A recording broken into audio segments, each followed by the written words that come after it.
Hindi ito sponsored, hindi ito binigay sa akin, kundi binili ko po ito ng aking sariling pera. Kaya kung ano man ang sasabihin ko dito is honest review po. So alam ko na excited na kayo, kaya buksan na natin. So ito na yung helmet na aking gagamitin para sa ating mga next ride and next loop.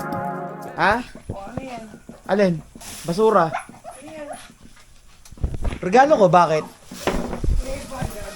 Happy anniversary.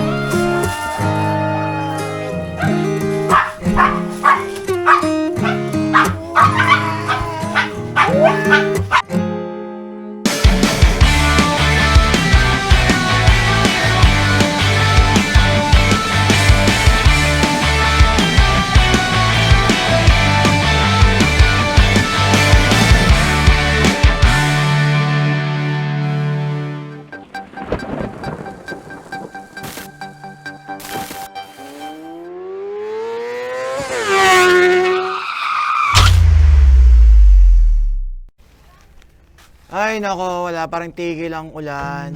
Kakahatid ko lang ngayon sa asawa ko at tinakpan ko ng si Bisty. So wala pa rin siyang kaalam-alam sa surprise gift ko sa kanya.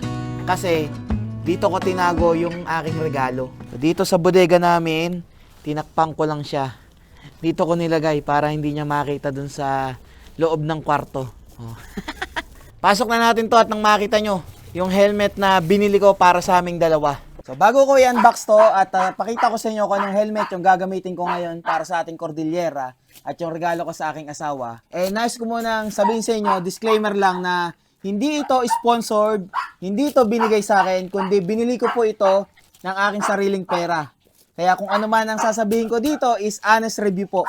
Kasi ang gusto ko kapag bumabiyahe ako, lalo na gusto ko maging memorable yung aking biyahe. Nang sa ganun, sa kada helmet na meron ako at pagka nakita ko ay maaalala ko kung saan kong biyahe to ginamit. Tulad na lang nito, gamit ko to ng Philippine Loop. Kaya kapag nakikita ko tong helmet na to, naaalala ko kagad yung aking Philippine Loop. Unang Philippine Loop ko, ito yung gamit ko. Tapos yung madalas niya nakikita sa akin na kulay gold na helmet, ay gamit ko naman yon nung Catanduanes Loop namin. At yung red naman na helmet, na kauna-unahang helmet ko, ay binili sa akin ng aking asawa as couple helmet naming dalawa. Kaya ngayon, nakaya ko nang bumili ng helmet naming dalawa, ay ito naman yung regalo ko sa kanya. So maraming salamat muna syempre One Moto Avenue at saka sa One Moto Box. Kung saan doon ko nabili tong helmet na to at nagkataon na sale nung naghahanap ako. Buti na lang talaga. Maraming salamat Bro Juan sa freebies na binigay mo sa akin, and sa mga bibili rin doon ay sigurado may freebies din kayo. Ito, SEC Moto Supply na balaklava at saka saktong-sakto. Dahil bagong helmet, kailangan natin ng bagong sabitan. Ayan,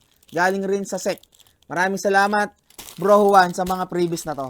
So, alam ko na excited na kayo, kaya buksan na natin. So, natatandaan nyo ba, nung nag-first Moto Jamboree tayo sa Kaliraya, may idea na kayo kung anong helmet to. Natatandaan nyo ba kung anong pangalan ng team namin nun? So, yung team na yon ay nakakita rin naman ako ng babagay sa aking asawa at sana magustuhan niya to pagka nakita niya to. Nung nakaraan na sinamahan ko siya para mamili at magluto ng tuna pesto, nagulat ako sa kanya kung bakit ito yung sinuot niya. Ito yung sinuot niya nung araw na yon, half face, na medyo retro classic din yung itsura.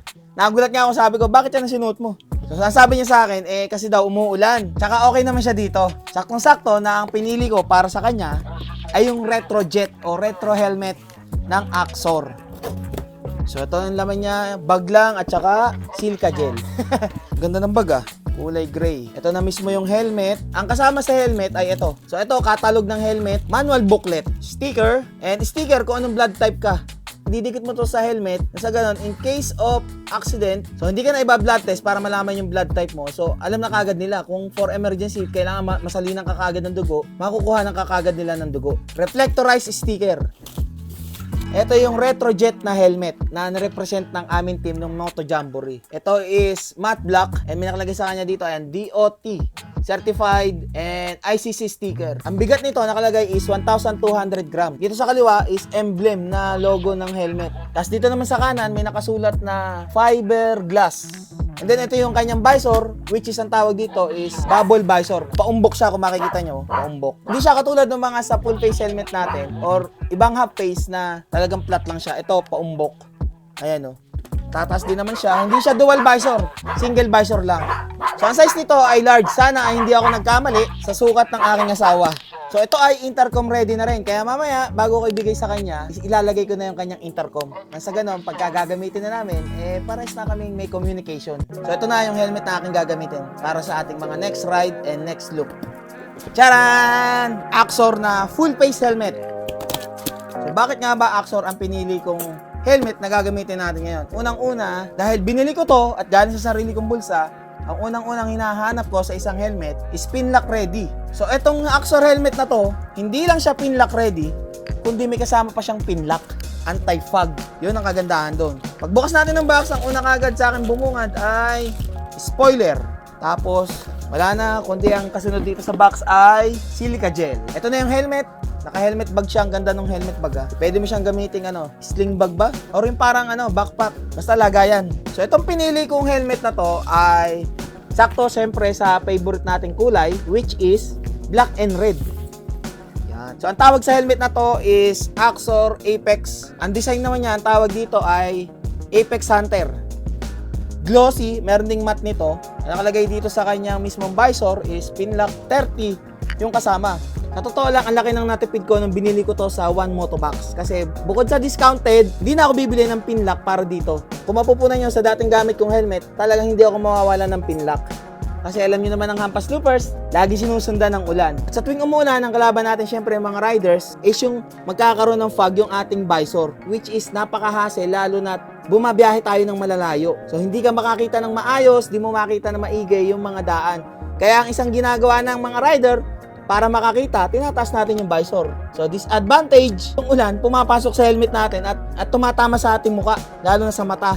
Minsan, nagkokos din ng pipikit-pikit pa tayo at hindi rin tayo gaano makapag-drive ng maayos. So, itong helmet na to is dual visor.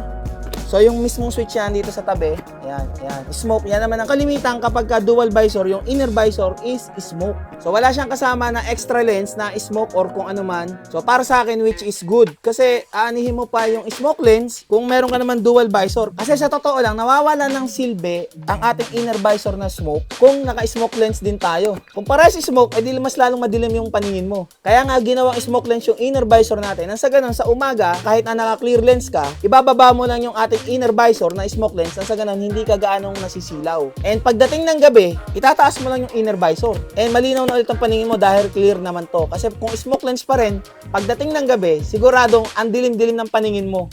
Ang weight niya, 1,600 grams, DOT certified and ECE certified siya na 22.05. And meron siyang ICC sticker, syempre. Standard helmet Ilagay nga pala natin tong spoiler dito. Mabilis naman pala siya ikabit yung spoiler. Dito sa ibaba, makikita nyo nakalagay Hunter. At isa pang nagustuhan ko dito, yung kanyang logo, which is emblem. Talagang naka-emboss siya na letter X. So baka kung ano naisip nyo na X iba po yung X na yun. Ito ay Axor X. So ang size na kinuha ko is XL. Compare dun sa dati kong gamit is medium lang ako doon. Dito XL. Medyo kasi nung nasukat ko yung large, medyo merong masikip dito sa parte ko. So nung nasukat ko tong XL, mas komportable ako. And kapag sinuot ko, so ang feeling ko sa helmet na to is kasing gaan lang din ng aking dating gamit na helmet. So ito rin yung kasama ng helmet, meron siyang sticker, reflectorized sticker, and then syempre yung blood type natin for emergency, manual booklet, and catalog. And then ito, ano to? Kung hindi ako nagkakamali, itong maliit na to, pag tinanggal natin tong spoiler, pag tinanggal natin yan, yung spoiler natin, at ayaw mong gamitin ng spoiler, pwede mong takpan yung nanditong vent sa likod ng mismong helmet. Ito yung ipapalit mo. Pero for me, parang mas maganda pagka spoiler ang gamit. Iba syempre ang dating nga, pagka ang helmet, merong spoiler. So ang helmet na to is intercom ready na rin. Ang hindi ko lang nakikita sa kanya na nakalagay dito, or hindi talaga siya pwede, is eyeglass friendly. Kung halimbawa ikaw yung malabo mata tapos kailangan mong magsalamin, di ko lang alam kung pag naglagay ka ng salamin is parang maiipit yun sa dito mo. So sa mga Axor helmet user dyan, pa-comment naman down below kung eyeglass friendly ba si Axor Apex. Ito nga pala, hindi siya double D-ring, kundi quick release siya. Ayan, So unang-unang nakita ko kung bakit ko to binili kasi sale siya sa One Moto Box. And isa pa doon, dahil sa pinlock nga. And ngayon, nalaman ko na meron pala din siyang kasama na insurance sa kada bibili ka ng Axor helmets. Kaya lang nung tinanong ko si Kuya about sa insurance na kasama ng helmet na to, ito yung sagot niya. gusto ko lang malaman kay sir, ano bang sakop nung insurance na kasama nung helmet na binili ko? So yung sako po ni insurance po is yung kung sakali po na magkaroon po ng dismemberment or kaya naman po death na wag naman po sana is may matatanggap po kayong tulong po sa partner company po ni Axor sa insurance company po. Ang tanong ko, meron din ba nakalagay kung up to hanggang ilan or magkano yung i-claim pagka ganun nangyari? Ayun po sir, wala po kaming idea doon. So kumbaga ang lang po sa amin na may matatanggap pong tulong pero hindi po namin alam kung magkano po yung maibibigay. Okay, sige. So ito yung card insurance na kasama ng bawat Axor helmets na mabibili nyo. Personal accident insurance.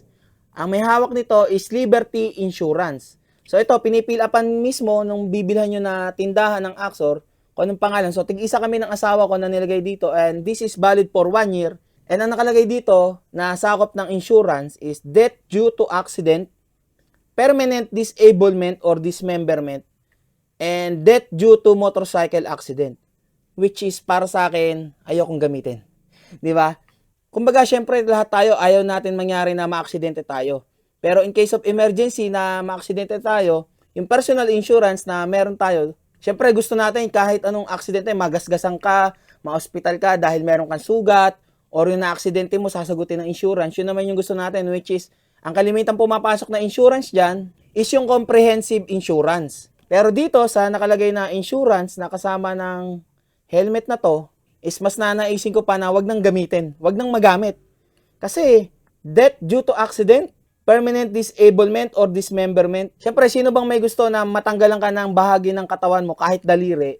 Pinaka-worst scenario, ayaw naman natin siyempre na bawian tayo ng buhay para magamit lang tong insurance. At isa pang tanong ko dito, wala kasing nakalagay kung hanggang magkanong halaga ba yung magiging sagot ng insurance na to in case na mangyari sa aksidente mo, yung nakalagay dito na sakop ng insurance nila. So kung mapapanood man to ng mga nasa Axor helmets, sana ang suggestion ko lang na baguhin yung insurance na kasama sa bawat Axor helmet na mabibili ng mga rider. Mas okay siguro na kapag ka nag-claim ng insurance ng kanilang Axor helmet, basta motorcycle accident at suot nila ang kanilang Axor helmet. Isa pa, sana naka-indicate din kung hanggang magkanong halaga yung sagot ng insurance. Kasi para sa akin, mas gugustuhin ko pang kumuha ng personal insurance na alam ko magagamit ko. Na halimbawa masugatan ako sa in case of accident, or maka-aksidente ako, magagamit ko. Kasi dito, sa nakapaloob sa insurance nito, mas nanaisin ko pa na wag na sanang magamit in the future. Pero all goods, kasi ang pinakahabol ko naman talaga, kaya ako nagustuhan tong helmet na to, kaya to pinili ko, dahil nga sa pinlock na kasama niya. Which is dun pa lang, panalo na ako. Alam niyo ba kung magkano ang isang pinlock 30 pagka bibili nyo? Maabot siya ng almost 1,000 pesos. Kaya dito pa lang sa kasama na pinlock na to, panalo na ako. All goods na ako dito. Ngayon, alam niyo na kung anong helmet ang gagamitin ko. Gagawa tayo ng video ng ating helmet setup for motovlogging. And hopefully makatulong din sa inyo. Mamaya susunduin ko pa si Angel at mamaya naka-ready na tong regalo ko sa kanya. Sana ay masaya siya sa surprise gift ko sa kanya. At hindi lang to, mamaya malalaman nyo kung ano pa ibibigay ko sa kanya. Tara, ating sunduin na. Ano, Ando? Bakit meron tugtugan? Gabi ng parokya, pasasalamat sa lahat ng organization. Wala na kayo pasok ng bukas. Wala na. Sigurado ka. Long weekend nga dapat tapos meron pa rin kayong pasok. Wala ka naman talagang plano ngayong araw. Anong walang plano? Dapat nasa Manila na nga tayo Anong walang plano? Sino may sabi sa'yo wala akong plano? Oo ka kasi ng oo Alam mo namang ga-anniversary Aray ko. Okay, we're here. Wag na sanang umulan. Pasok. Ayan na, mami. Oy, si Kopi na naman, Talaga naman. Pasok dito, pasok. Kopi. Talaga naman. Wala nang tuktok dyan. Pasok dito, pasok. Pasok. Wala talaga, Kopi. Dito na. Aray ko, hindi ka naman tumanaw, nanay dito ka, nanay. Jack, tigilan mo si nanay, Tigilan nyo nga si nanay. Jarvis, nakaisa ka na. Tumigil ka na. Ha? Ano yan? Alin? Basura. Regalo ko, bakit? Happy anniversary. Ano? Binili ko yan, oy. Hindi yan sponsor or bigay ng kung sino. Yan ay binili ko ng sarili kong pera. Wow, do you have one? Meron ako sa akin. Yung gagamitin ko sa Cordillera.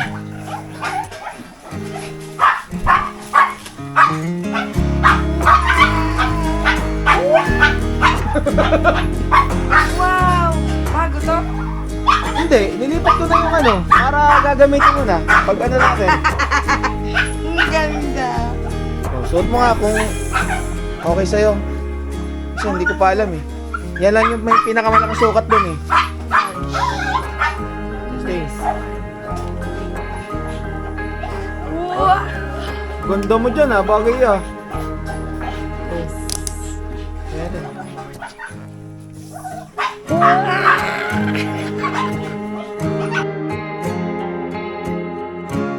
Magkano? Sakto lang sa'yo. Oh, okay. You like it? I like it so much. Nagulat kasi ako nung sinuot mo yung kulay dilaw. Oh, Parang gusto mo na yata ng half face. Sakto naman yung bili ko. Yan yung ano. gusto ko nga. Minsan kasi pag ano, parang nasa-suffocate ka. Nice. Sabi. Girl na girl ang datingan mo, mahal. Tara na. Meron na talaga. Tara na talaga. Oo. Tunay. Oo. Ano ka? Mag-ayos ka na. Mag-ano ka na ng gamit mo. Dapat nga, ngayong araw nasa Manila tayo, kahapon pa tayo umalis. Bigla ka nagsabi na meron kang ano, trabaho. Nice, ang ganda. Hindi yan ang susuot mo lagi siguro. Nice color. Bakit sabi mo sa akin kanina? Lilibre mo ako. Libre kita. Oh. Ng ano lang, ng pagkain. Bakit? Eh kasi, nawa ko sa'yo, natitsundo Hindi nga. mo ko. Natitsundo mo ka. Oo nga, natutundo kita. Oh. Pero 1,000 na lang ang pera ko. Ha? 1,000 na lang ang pera. Wala ka ng pera. Oh, saan ang gagawin natin pag wala ka ng pera? Eh di, sa'yo ako aasa. Oh. Kukura. May pagkain. Oh, yan ang gagastusin mo bukas. Oh. Happy anniversary talaga. Talaga ba? Happy na wala. Naiiyak ako. Naiiyok. Thank you. Happy anniversary talaga. Dapat hapon pa. Ang hirap mo palang i-surprise pagka ganyang trabaho yung kalabang ko. Eh kasi mahal. Work. Oh, ang dami yan. Happy ka ba? Saan? Sa 15 years. We are 15 years. What time is it? We are celebrating our 15 years. Happy, syempre. Ups and downs. Oh, Kasama pa rin tayo. parang pinag-isipan ko. Naiinis kasi ako ang hirap mo kasing i-surprise at kapag pa talaga eh. Hindi yung isang gabi na dapat nandun tayo sa meron tayong tutulugan doon, edi nasayang yung isang gabi. O di isang gabi na lang tayo tutulog doon. O kaya mag-ready ka na lang dadali mong gamit. Mamaya madaling araw tayo ay lalarga na. Gawa ng date yun. Oh, long weekend. Wala rin, parang wala yung long weekend ah. Hoy nanay, sino? Yeah, you never break, you never lie, you never ever scared of the dark. So why am I the one who cries? I'm so afraid Ganda mo dyan ah, bagay ah. I think about you a lot. It's almost like I can't stop, can't stop. Yeah, yeah. Oh. You never lose an argument, so I've been trying hard to pretend. O yan ang gagastusin mo bukas. It's just a phase. And Happy everything is anniversary slow, talaga. it's great. Talaga ba? About you a Happy lot. na wala. Naiiyak It's ako. almost like I can't stop, can't stop. Yeah, yeah. I always knew that this would happen. Yeah, you would find a